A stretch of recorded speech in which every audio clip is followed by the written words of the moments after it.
x equivalent to root of root 5 plus 1 by root 5 minus 1 X square plus X minus 1.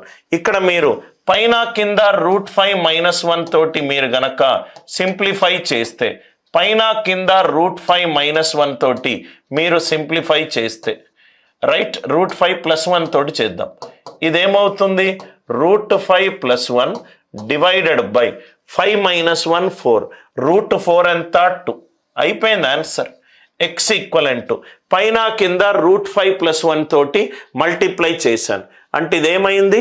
Root 5 plus 1 whole square under root వెళ్ళిపోతే root 5 plus 1, root 5 minus 1 into root 5 plus 1, root 5 whole square minus 1 square, 5 minus 1 4, root 4 ఎంత 2, root 5 ఎంత 2.2 plus 1 divided by 2, 3.2 divided by 2 1.6, 1.6 whole square. Root 5ని అప్రాక్సిమేట్గా 2.236 sir 2.2 అని రాసుకున్నాను.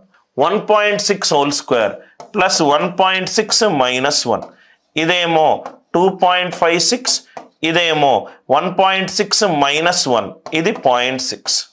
అంటే answer should be just greater than 3.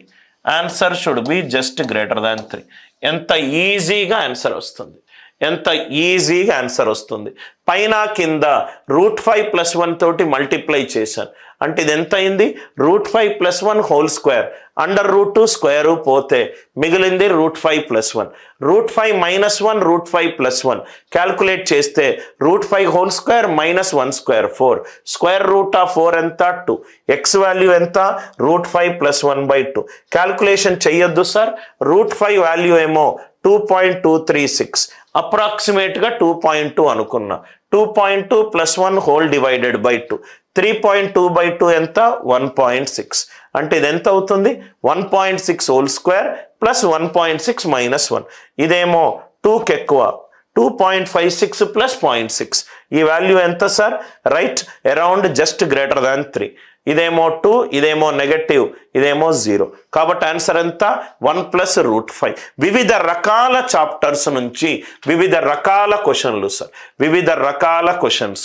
I hope the idea it is clear. మనము క్వశ్చన్స్ని ఎలా సాల్వ్ చేస్తున్నాము అనే ఐడియా మీకు వచ్చుంటే ఈ క్వశ్చన్ కూడా అంతే సార్. 4 బుక్కులు తీసుకున్నాను, 3 పెన్సిళ్ళు తీసుకున్నాను, నాకు కొంత ఖర్చు అయింది. ఆ ఖర్చు దేనికి ఈక్వల్ సార్? 8 బుక్కులు తీసుకున్నాను, 1 పెన్సిల్ తీసుకున్నాను. 8 బుక్కులకు 1 పెన్సిల్కి ఎంతైతే ఖర్చు పెట్టానో 4 బుక్కులకు 3 పెన్సిళ్లకు అంతే ఖర్చు పెట్టాను. అంటే 4 బుక్స్ కాస్త 8 బుక్స్ అయింది. అంటే ఎక్స్ట్రా 4 బుక్కులకు ఎంత ఖర్చు పెట్టాను? రైట్, 2 పెన్సిళ్ళకు అంతే ఖర్చు పెట్టాను. 4 ఎక్స్ట్రా పుస్తకాలకు ఎంతైతే నేను ఖర్చు పెట్టానో 2 పెన్సిల్స్కి అంతే ఖర్చు పెట్టాను. క్వశ్చన్లో ఏమన్నాడు?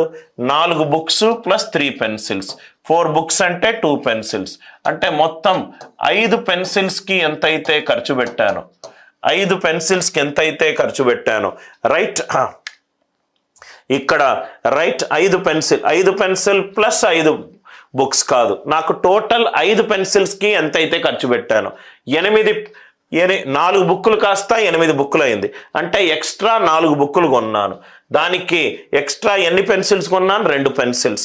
4 పుస్తకాలు కొనడానికి నేను ఎంతైతే ఖర్చు పెట్టానో 2 పెన్సిల్స్ కొనడానికి అంతే ఖర్చు పెట్టాను. 4 పుస్తకాలకు నేను 2 పెన్సిల్స్ ఖర్చు పెడితే 2 పెన్సిల్స్ ప్లస్ 3 పెన్సిల్స్, 5 పెన్సిల్స్కి ఖర్చు పెట్టింది ఆన్సర్లో ఏ ఈక్వేషన్ తోటి సమానం. ఇది 5 పెన్సిల్ ప్లస్ సంథింగ్, నాకు 5 పెన్సిల్లే కావాలి. 6 పెన్సిల్ ప్లస్ సంథింగ్, నాకు 5 పెన్సిల్లే కావాలి. 6 బుక్స్, 4 బుక్స్కి అంటే 1 పెన్సిల్కి 2 పుస్తకాలు అవుతే రైట్, 6 పుస్తకాలకు 3 పెన్సిళ్ళు, 3 పెన్సిల్ ప్లస్ 2 పెన్సిల్, ఆన్సర్ ఎంత? 5 పెన్సిల్స్.